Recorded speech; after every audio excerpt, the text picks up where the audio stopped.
லகரம் டிவி நேயர்கள் அனைவருக்கும் வணக்கம். உலகத்தில் வாழும் அத்தனை தமிழர்களும் இந்த தித்திப்பான தமிழ் புத்தாண்டு நாட்களை மிகவும் சந்தோஷமாக கொண்டாடுங்கள்.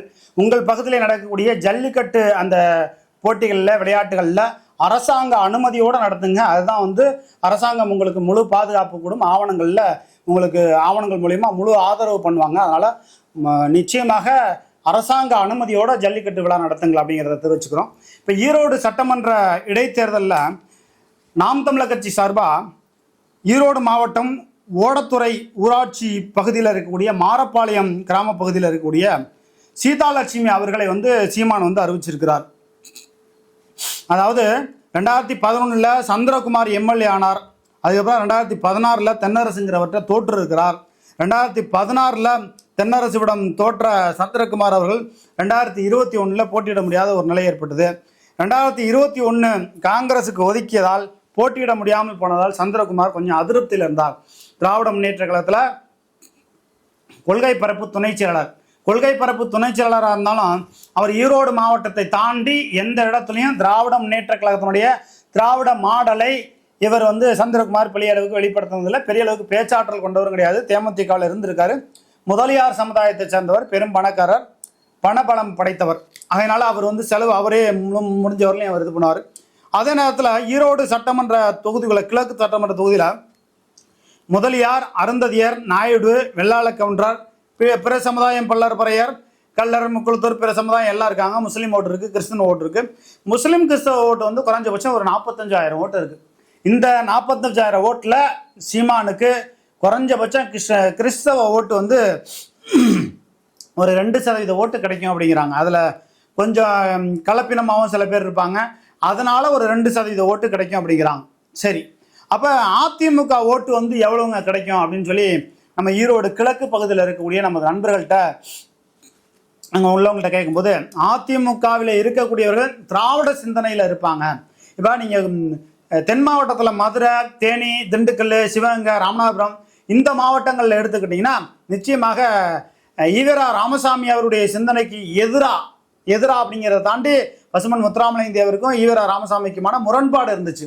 ஏன்னு சொன்னால், மீனாட்சி அம்மனுடைய திருக்கல்யாணத்தை வருடம் திருக்கல்யாணம் நடத்துகிறீர்களே, எத்தனை கணவர் என்று ஈவேரா ராமசாமி கேட்கிறார். அப்போ பசுமன் முத்துராமலிங்க தேவர் ஒரு அறிக்கை விடுகிறார், வருடம் நீங்கள் பிறந்த நாள் கொண்டாடுகிறீர்கள், உங்களுக்கு எத்தனை அப்பன் என்று பசுமன் முத்துராமலிங்க தேவர் கேட்கிறார்.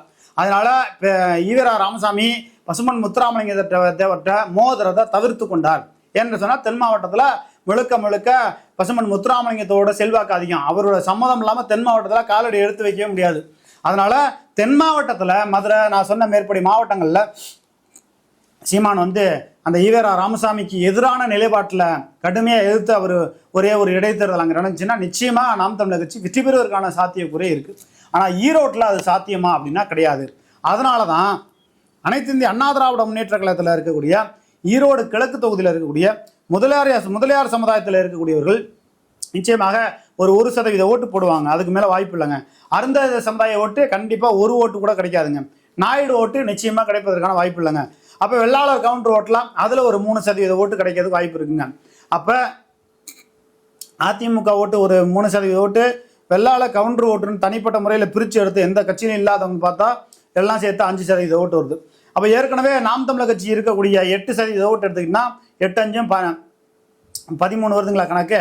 அப்போ இந்த 13% ஓட்டு தான் கிடைக்குமானா, அதை தாண்டி சீமானுக்கு ஓட்டு கிடைக்குன்னா பாஜகவினுடைய ஓட்டு வங்கி, இப்போ பாஜகவில் நிறைய பேர் சேர்ந்துருக்காங்க இல்லையா, அதனால் பாஜகவில் ஒரு 5% ஓட்டு கிடைக்கிறதுக்கு வாய்ப்பு இருக்குங்க.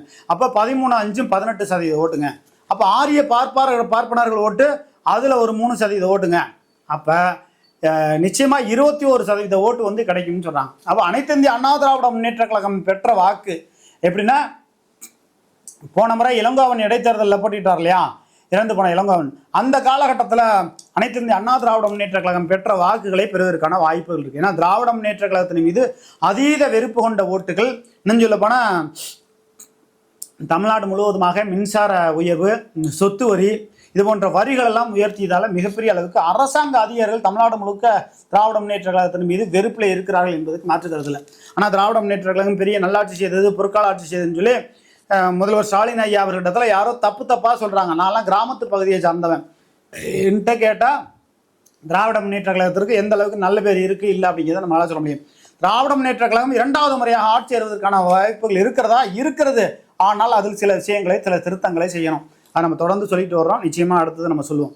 அதே நேரத்தில் சீமான் ஏற்கனவே நம்ம ஒரு செய்தியை சொல்லியிருக்கோம். சீமானவர்கள் அதிகமாக இந்த ஈவேரா ராமசாமியை பற்றி மகள் மனைவி புணர்வு இதை பற்றியெல்லாம் பேசுகிறத விட்டுட்டு ஈரோடு கிழக்கு தொகுதியில் சாயப்பட்டறை மூலமாக மழை காலகட்டங்களில் வெளியேற்றப்படக்கூடிய கழிவுகள் மூலியமாக எந்த அளவுக்கு விவசாயிகள் பாதிக்கப்படுகிறார் அப்படிங்கிற ஒரு செய்தியை கடுமையாக வைக்கணும். அங்குள்ள மக்கள் பிரச்சனைகளை முன்னிலைப்படுத்தணும். அதாவது தேர்தலுக்கு முன்பாக ஈவேரா ராமசாமியை பற்றி பேசுனது அது வேற, அந்த விஷயத்தை உள்ள நினைக்கக்கூடாது. அந்த விஷயத்தை இவர் சீமான் பேசணும் அப்படின்னு சொல்லி தான் திகாவினை சார்ந்தவர்கள், திராவிட முன்னேற்ற கழகத்தை சார்ந்தவர்கள், காங்கிரஸ்காரர்கள் எல்லாம் எதிர்பார்ப்பார்கள். ஏன்னு சொன்னால் அதை வச்சு நாம் தமிழர் கட்சிக்கு 10,000 ஓட்டுல நிறுத்திடலாம் அப்படிங்கிறது அவங்களுடைய கணக்கு. ஆனால் நிச்சயமாக சீமானுக்கு 50,000 ஓட்டு வரை கிடைப்பதற்கான வாய்ப்புகள் இருக்கு அப்படிங்கிறாங்க. 50,000 ஓட்டு வாங்கிட்டாவே அடுத்து வருகிற 2026 சட்டமன்ற தேர்தலில் நிச்சயமாக நாம் தமிழர் கட்சிக்கு தமிழ்நாடு முழுக்க ஒவ்வொரு தொகுதியிலையும் தோராயமாக 13%, 12லேருந்து 13% ஓட்டு வாங்கி வந்துடும். அப்போ ஒரு ஆட்சியை, இந்த ஆட்சி தான் அப்படிங்கிறத ஆட்சியை தீர்மானிக்கிற இடத்துல சீமான் வந்துடுறார். முன்னொரு காலகட்டத்தில் ஐயா கலைஞர் அவர்களும் அம்மையார் ஜெயலலிதா அவர்களும் கதவை திறந்து வைத்து பாமக எப்பொழுது வரும் என்று காத்திருப்பார்கள்.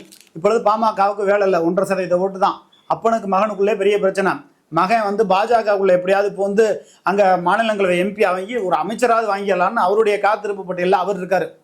இவர் திமுகவோட கூட்டணி சேர்ந்து ஒரு 10 சட்டமன்ற உறுப்பினர்களை வெற்றி பெற்று விடலாம் என்று ராமதாஸ் ஐயா இருக்காங்க. அப்போ பாட்டாளி மக்கள் கட்சி காலி ஆயிடுச்சு. கிட்டத்தட்ட 1.5% ஓட்டுக்கு வந்துருச்சு தேமுதிக மாதிரி.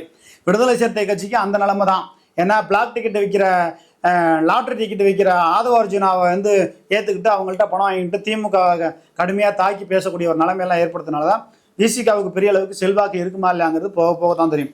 அதே நேரத்தில் இந்த ஈரோடு சட்டமன்ற தேர்தலில் இப்படியான ஒரு சூழல் இருக்கிறது. அங்கே வன்னியர் ஓட்டு அதிகமாக இருக்கான்னா கிடையாது. அங்கே அதிகமாக இருக்கிறது முதலியர் ஓட்டு, அருந்ததி ஓட்டு, நாயுடு ஓட்டு, வெள்ளாளர் கவுண்டர், பிற சமுதாயம், பல்லர், பறையர், கல்லர், இந்த சமுதாய ஓட்டு. பிற சமுதாயத்திலலாம் 5000 ஓட்டு தான் அப்படி இருக்குது. ஒரு 4,000 நினைக்கலாம். அந்த 4,000ல் ஒரு 1000 ஓட்டுகள் வரலாம். எப்படி பார்த்தாலும் நாம் தமிழர் கட்சிக்கு குறைந்தபட்சம் நம்மளுடைய கணக்குப்படி பார்த்தீங்கன்னா 30,000 ஓட்டுலேருந்து 45,000 ஓட்டு அதுக்கு மேலே கிடைப்பதற்கான வாய்ப்புகளே இல்லை அப்படிங்கிறாங்க. ஆனால் திராவிட முன்னேற்ற கழகத்தை சார்ந்த பலரிடம் நம்ம கேட்கிற பொழுது திராவிட முன்னேற்ற கழகம் இந்த நாம் தமிழர் கட்சிக்கு கொடுக்கக்கூடிய ஒரு சாட்டையடி, சவுக்கடி இதெல்லாம் கொடுத்து பெரியாரையா நீ பேசின, திராவிட மாடல் பெரியார் மண் அப்படின்னு பெரிய அளவுக்கு கொந்தளிப்பார்கள். கொந்தளித்து சீமானை உசுப்பேற்றுவார்கள். சீமான் அந்த உசுப்பேற்றலுக்கெல்லாம் ஆசைப்படாமல், அந்த உசுப்பேற்றலுக்கெல்லாம் மயங்காமல், உசுப்பேற்றலுக்கெல்லாம் கோவப்படாமல் தயவு செய்து நாம் தமிழர் கட்சியில் உள்ளவங்க நம்ம சொன்ன கருத்து, ஈரோடு கிழக்கு தொகுதியில் சாயப்பட்ட பிரச்சனை, மின்சார பிரச்சனை, தண்ணி பிரச்சனை, அங்கே இருக்கக்கூடிய மாநகர பகுதியில் இருக்கக்கூடிய தண்ணியை குடித்தா கிட்னி பாதிக்குது, கல்லீரல் பாதிக்குது, மூளை வரலையும் பாதிக்குதுங்கிறாங்க.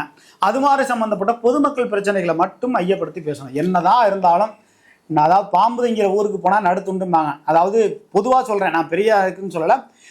ஒரு நாய் ஒரு ஏரியாவில் இருக்குது, அது வலிமை இல்லாமல் இருக்குன்னா அது ஏரியாவுக்கு போனாலும் அது லொல்லுன்னு கடிக்கத்தான் செய்யும். ஆனால் திராவிட முன்னேற்ற கழகத்தால், ஆளுங்கட்சியால் திராவிடம் பெரியார் என்று பெரிய அளவுக்கு வாழ் தூக்கி பிடித்து கொண்டிருக்கிற அந்த சொந்த பகுதியில் ஈவேரா ராமசாமி பிறந்த மண் என்ன, இது பெரியார் மண்ணுன்னு திமுக சொன்னது மாதிரி நம்மளால சொல்ல முடியாது. ஏன்னா நம்ம பச்சை தமிழர், ஆண்ட பரம்பரை, அந்த வகையில் நம்ம அதை சொல்ல மாட்டோம். ஆனாலும் கூட இந்த ஈரோடுங்கிறது அவர் பிறந்து வளர்ந்த பூமி. அவருக்கு பூர்வீகம் எங்கன்றதெல்லாம் அப்பாற்பட்ட விஷயம். அது தமிழர் இருக்காரு இல்லைங்கிறதெல்லாம் வேறு விஷயம். ஆனால் அவர் அங்கே பிறந்து வளர்ந்த பூமிங்கிறதுனால அந்த பகுதியில் உள்ள சுற்றத்தார், சொந்த பந்தங்கள், நட்பு சுற்ற வட்டாரங்கள், திகாவினர்கள், திராவிட கழகத்தை சார்ந்தவர்கள், அதன் சார்ந்து வாழ்கிறவர்கள் எல்லாருமே நிச்சயமாக திராவிட முன்னேற்ற கழகத்தை விரும்புவார்கள், நேசிப்பார்கள், அந்த கட்சிக்கு ஓட்டு போடுவாங்க.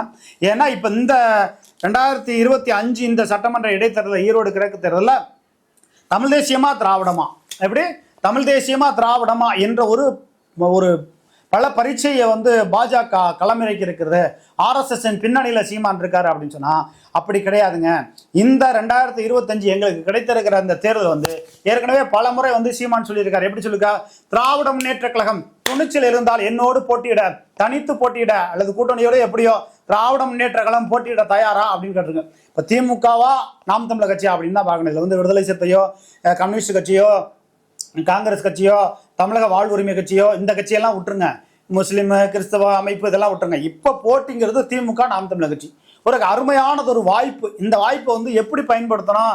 முன்னாடி நடந்த சட்டமன்ற இடைத்தேர்தல் மாதிரி அருந்ததியை பற்றி சாதியை பற்றியே பேசி அந்த மாதிரி குதர்க்கமான அரசியலை சீமான் செய்யாமல் நடுநிலையான ஒரு அரசியலை பண்ணார்னா நிச்சயமாக ஒரு 70,000 ஓட்டுகள் மேலே கிடைப்பதற்கான வாய்ப்புகள் இருக்குது. நம்ம கணிக்கிற கணிப்பு நான் 30,000 45,000 அதுக்கு மேலே தாண்டாது. அதுக்கு மேலே தாண்டணும்னா அங்கே உள்ள மக்களுடைய பிரச்சனைகளை எடுத்து பேசணும். முன்னாடி மாதிரி அருந்ததியை பற்றி பேசுறது அந்த மாதிரி பிரச்சனைகளும் பேசக்கூடாது. இப்போ சீமான் வந்து சொல்கிறாரு சாதி வாரியாக கணக்கெடுத்து நடத்துங்கிறாரு. முன்னொரு காலகட்டத்தில் மேடையில் பேசினாலும் எப்போ பேசினாலும் ஒன்று தான். மக்கள் எப்போதுமே கணிப்பு கரெக்டாக எடுத்து வச்சுக்குவாங்க. என்ன பேசுகிறாரு? சாதி என்னும் சாக்கடையை ஒழித்தே தீர்வேன்கிறாரு. சாதி என்னும் சாக்கடையை நீங்கள் எதிர்க்கிற சீமான் எதிர்க்கிற அந்த ஈவேரா ராமசாமி என்ற ஒருவராலேயே அங்கே முடியலை. அவரே வந்து பல்லர் பறையர்னு இழிவாக தான் பேசினார். துளுக்க பையன் தான் பேசினார்.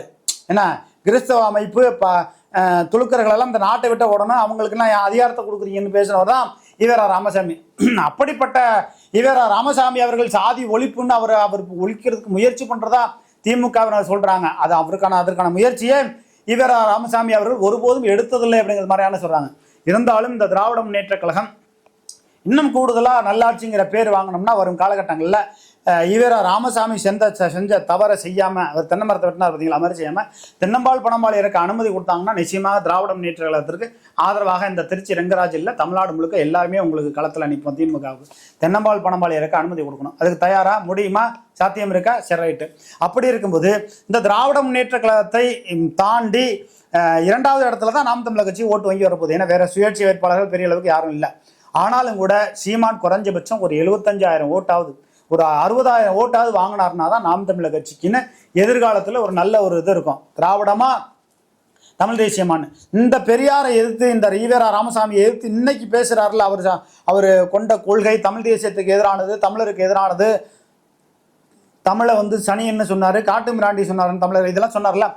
ஆரம்பத்திலிருந்தே இதை கையில் எடுத்துருக்கணும். நாம் தமிழர் கட்சி என்றைக்கு உருவாக்கப்பட்டதோ, அதாவது சீபாத்தினாருடைய கட்சி தான், இவர் என்னைக்கு கையில் எடுத்தாரோ அன்றைய காலகட்டத்திலிருந்து ஈவேரா ராமசாமியினுடைய கொள்கைகளை திராவிடத்தை கடுமையாக அதை மட்டுமே எதிர்த்து அவர் செஞ்சிருந்தார்னா நிச்சயமாக நாம் தமிழர் கட்சி இன்றைக்கு ஒரு எதிர்கட்சி வரிசையாக கூட அமர்ந்திருக்கும். இப்போ இடைப்பட்ட காலத்தில் எடுத்திருக்காரு. இது எந்த அளவுக்கு சாத்தியமாக போகலைங்கிறது தெரியல. ஈரோடு சட்டமன்ற கிழக்கு இடைத்தேர்தலில் எந்த அளவுக்கு இவர் ஓட்டு வாங்க போறாரு? குறைஞ்சபட்சம் 70,000 75,000 ஓட்டு வாங்கினார்னா சீமானுக்கு உண்மையாகவே நல்ல அரசியல் எதிர்காலம் இருக்கு. சீமான இதனையெல்லாம் உணர்ந்து கொண்டு இனி வரும் காலகட்டங்கள் யாது உங்கள் கட்சியில் இருக்க அந்த சாட்டை துறைமுகங்கள்லாம் பள்ளத்துலேருந்து வந்தவர்கள் வந்து பாண்டியர்கள், மேட்டிலேருந்து வந்தவங்க, அது மாதிரி கிறுக்குத்தனமான வேலையெல்லாம் பேசுறதெல்லாம் விட்டுவிட்டு என்ன பண்ண விஜய் கட்சியை புஷி ஆனந்துங்கிற ஒருத்தன் அழிச்சிக்கிட்டு இருக்கான். இப்போ வந்து நாம் தமிழர் கட்சியை துரைமுருகன் வந்து பள்ளத்துலேருந்து வந்தவங்கள்லாம் பாண்டியர்கள்னு சொல்லி அவர் வந்து முக்குலத்தூர் சமுதாயத்தின் மீது வெறுப்பு கக்கக்கூடிய ஒரு வேலைகளை செய்திருக்கிறார்கள். அது தென் மாவட்டத்தில் 2026 பாதிக்கும். அதுபோல் விஷமத்தனமான வார்த்தைகள் எல்லாம் பேசாமல் நீங்கள் திராவிடத்தை எதுக்குறீங்கன்னா திராவிடத்தை மட்டுமே இருங்க, அப்படியான ஒரு நிலைப்பாடை கொண்டு போங்க. இந்த ஈரோடு கிழக்கு இடைத்தேர்தலில் நிச்சயமாக நடுநிலையான அரசியலே அந்த மக்களுக்கு என்னென்ன பிரச்சனைகள் வார்டு வாரியாக மாநகரத்தில் என்னென்ன பிரச்சனை இருக்குது, குடிநீர் பிரச்சனை, விவசாயம் சார்ந்த பிரச்சனை, ஊழல் முறைகேடு, இதை சார்ந்து சுட்டி காட்டிக்கிட்டு வந்தாங்கன்னா நிச்சயமாக நாம் தமிழர் கட்சிக்கு ஒரு 50,000 ஓட்டுக்கு மேலே கிடைப்பதற்கான வாய்ப்பு இருக்குது. அதெல்லாம் பேசாமல் பழைய குருடி கதவை தொடடிங்கிறது மாதிரி மறுபடியும் இந்த ஈரோடு இடைத்தேர்தலில் அந்த திராவிடம் இந்த சித்தாந்தத்தை பற்றி மட்டும் பேசினா நிச்சயமாக 30,000 ஓட்டுக்கு மேலே தாண்ட முடியாது அப்படிங்கிற மாதிரியான நடுநிலையான கருத்துக்களை நமக்கு ஈரோடு பகுதியிலிருந்து கிடைத்திருக்கக்கூடிய தகவல். சீமான் என்ன செய்ய போகிறார்? இன்னும் ஈரோடு தகவல்களை அவ்வப்போது நமக்கு அங்கே இருக்கக்கூடிய நண்பர்கள் நம்ம ரிப்போர்ட்டர் மூலமா அடிக்கடி தகவலை கொடுக்க தயாராக இருக்கும். லகரம் டிசி சேனலை ஆதரியுங்கள். நன்றி, வணக்கம்.